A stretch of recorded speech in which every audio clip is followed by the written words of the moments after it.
Hello viewers, welcome to my channel. I'm Hasham Ali Khan. So this is the last video on short problems on depreciation. Already 3 videos I have uploaded on short questions and MCQs. Now this is the last and final video on short questions and MCQs. So before starting the video, I expect my viewers to have a printout of the problems which I have given in the link under my description. So before watching, you must have a printout. Otherwise, if you don't have the problems, you cannot be able to understand the solutions. So take a screenshot of the solutions from problem number 42. Then I'll explain all the points in these problems.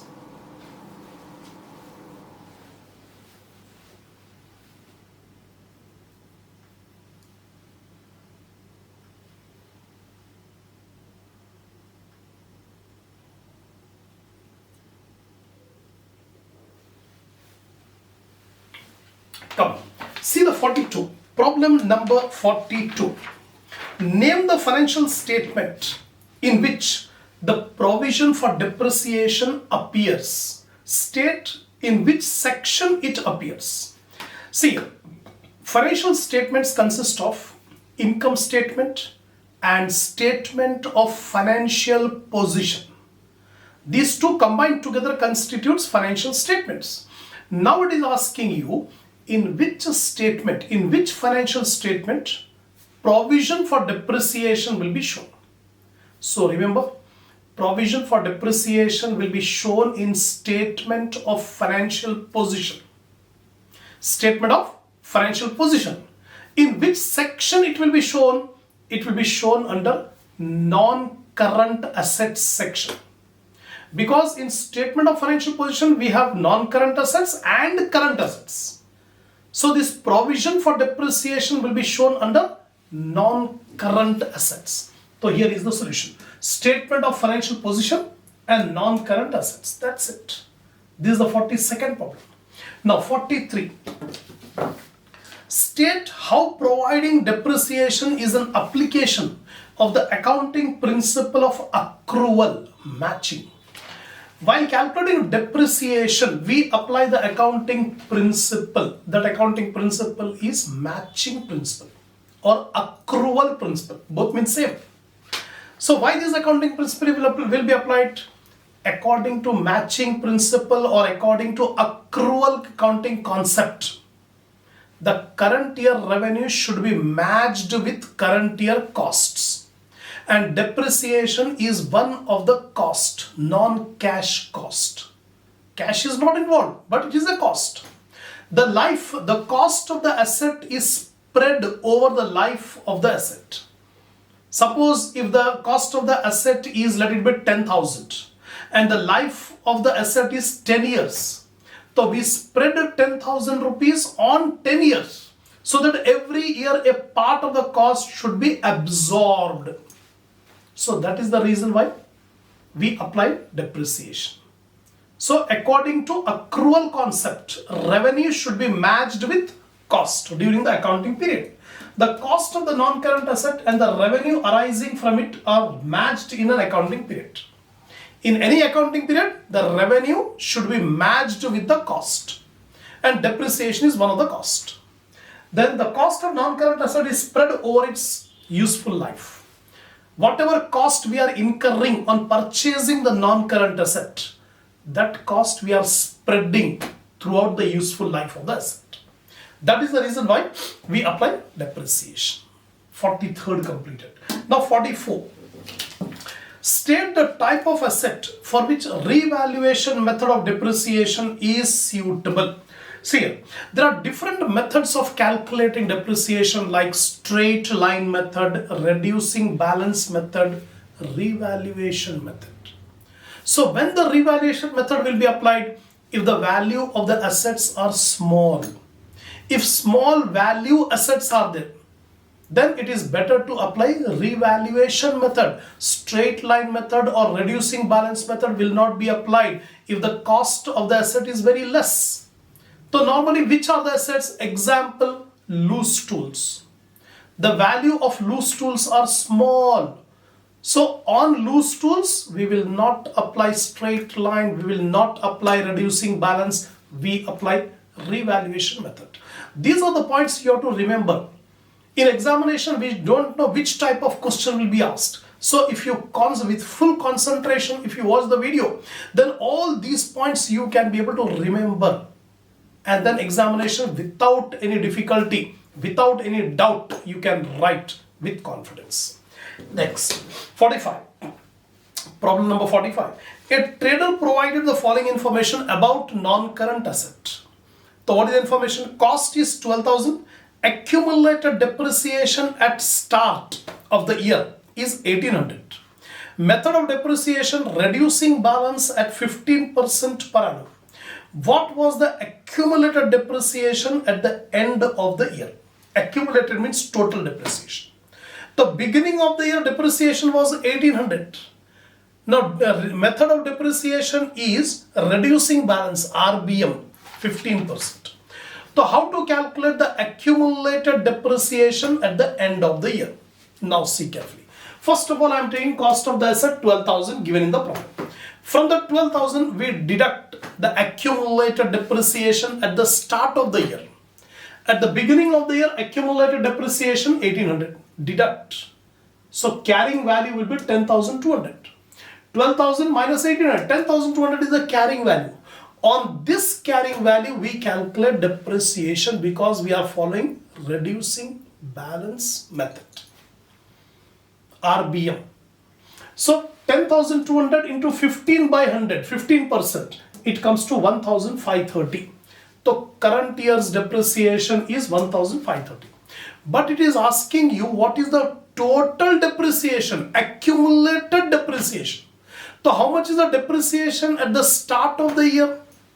1,800. How much depreciation provided during the current year? 1,530. Add up 1,800 plus 1,530. Add up both, you will get 3,330.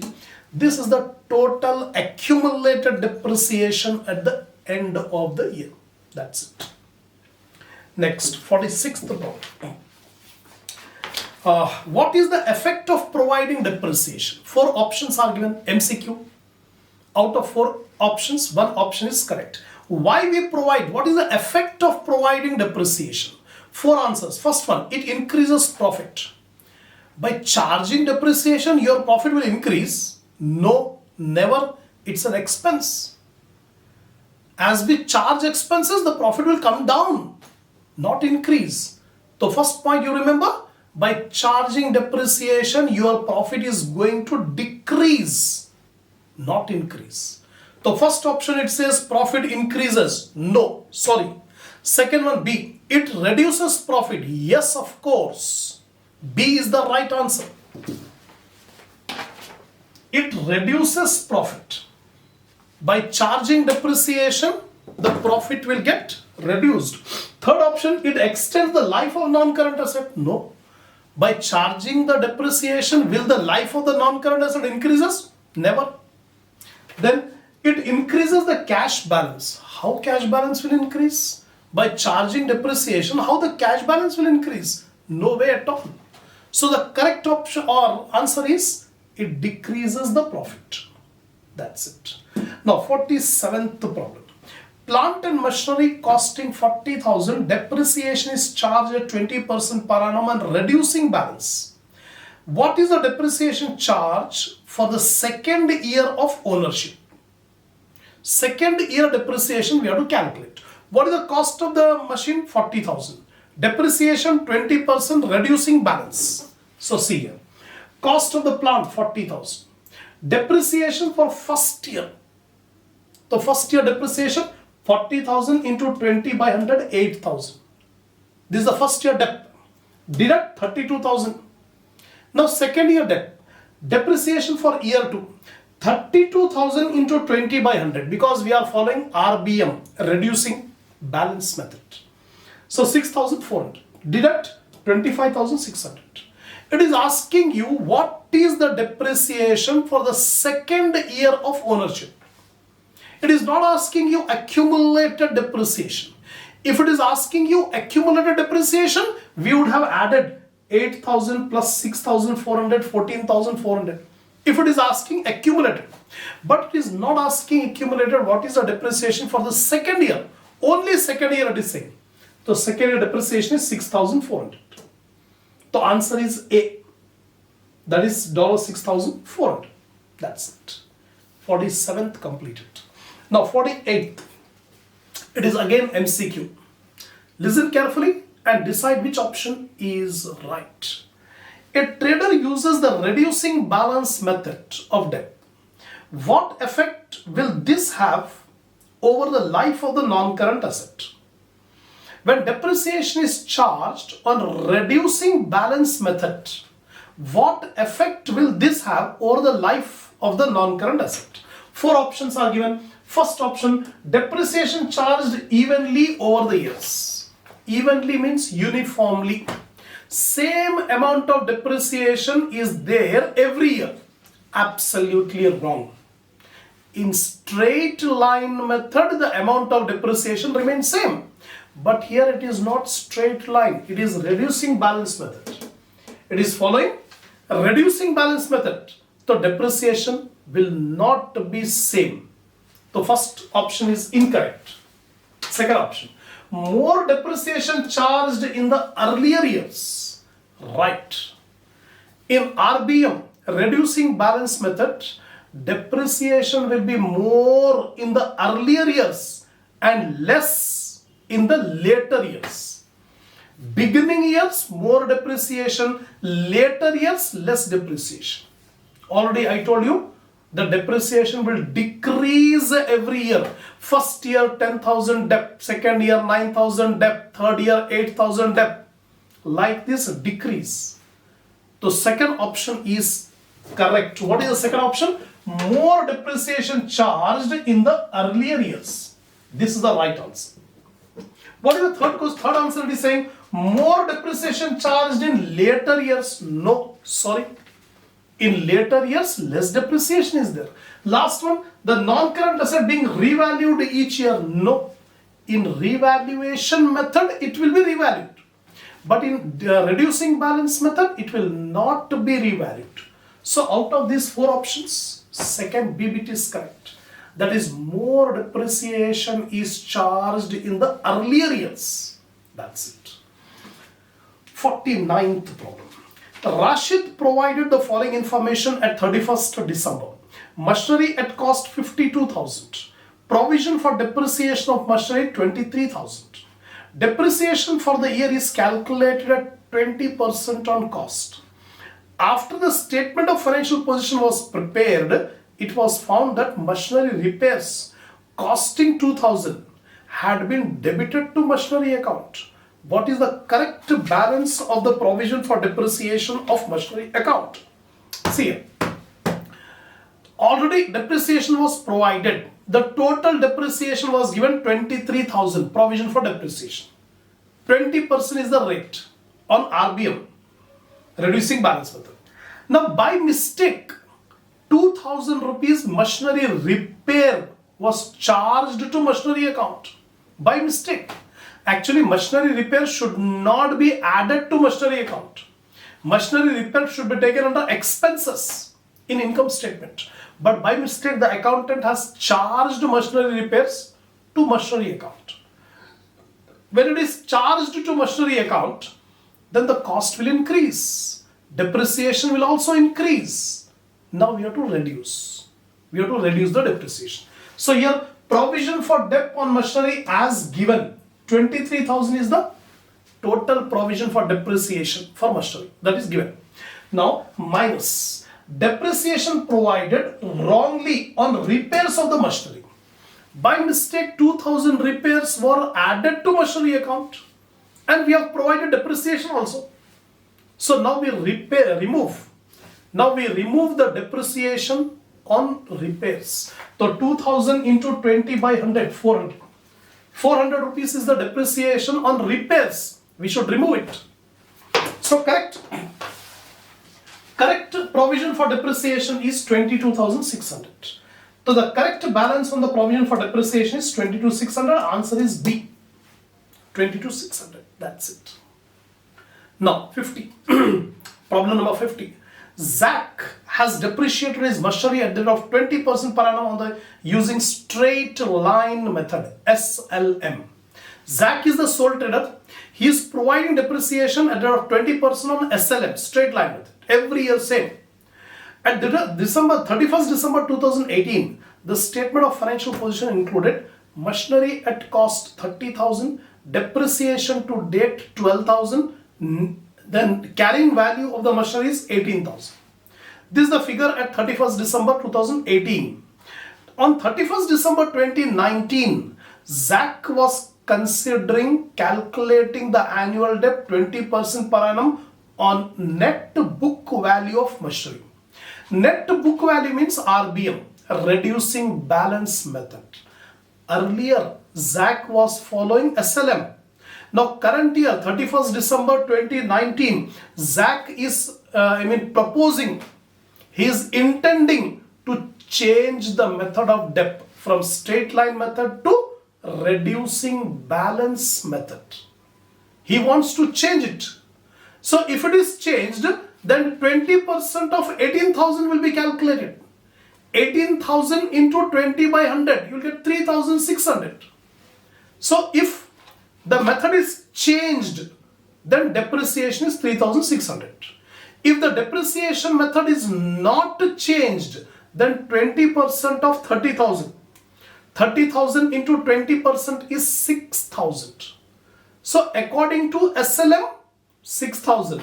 According to RBM, it is 3,600 if it changed. Then which statement is correct? Now 4 options are given. Simply you have to decide which option is correct. What is the first option? Depreciation would be 3,600 applying consistency concept. No. Consistency concept says same method of depreciation should be followed. But 3,600 we will get only when we change the depreciation. Only if we change the depreciation, we will get 3,600. But we are not following consistency concept. The first option is incorrect. Second, depreciation would be 3,600 applying prudence concept. The prudence concept says depreciation must be provided. If depreciation is not provided, the profit will be overstated. So simply prudence concept says depreciation must be provided. It is not saying which method to be adopted. Right? So B answer is also incorrect.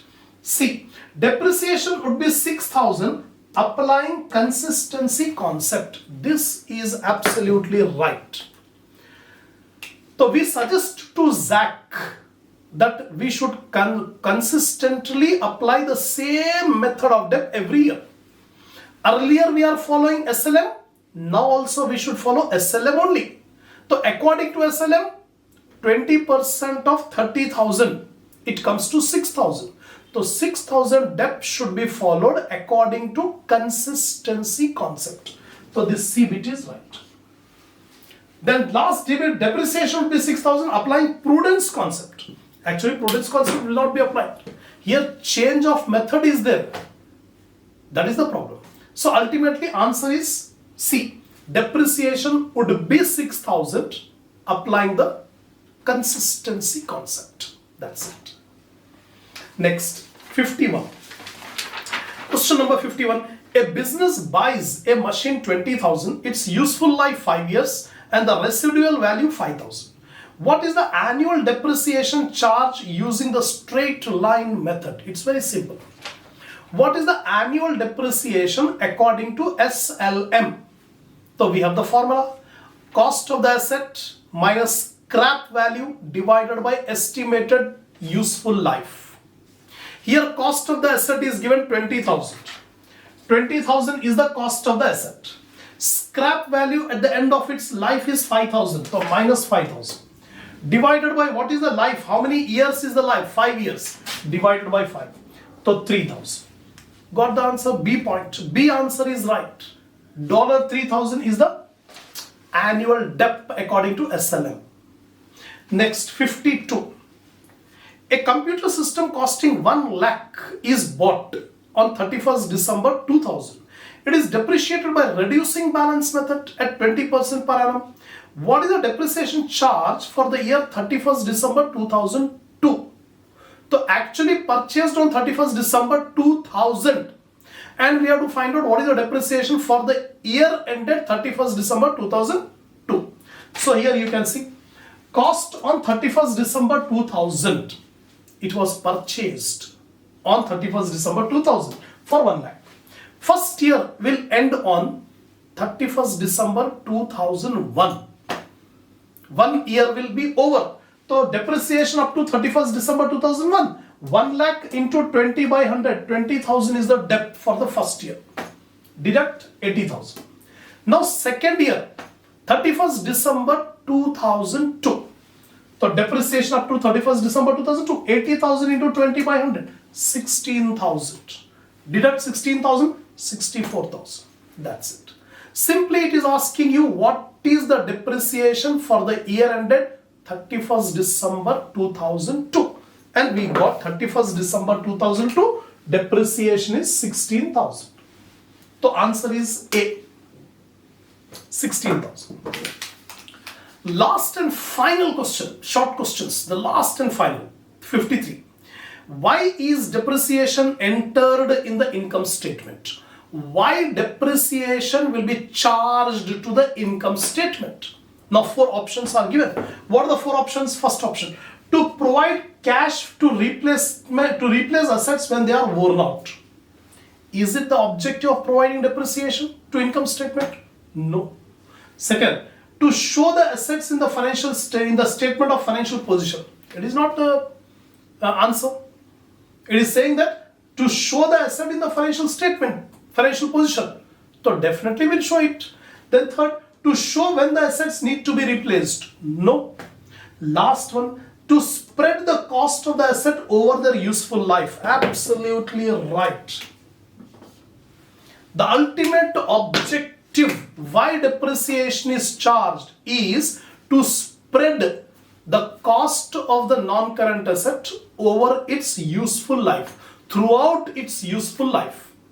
That's it. That is the main objective of depreciation provision. That's it. So totally 53 questions I have explained in these 4 videos on short questions and MCQs. If you want the complete command on the subject, if you want the power of knowledge, have some patience in watching, in listening these videos. Then only it will be helpful. So otherwise, if you just skip in between, if you join in between, you will not be able to understand. So we have completed the theory part of depreciation, the short questions and MCQs. In the next video, I will start the main problems on depreciation.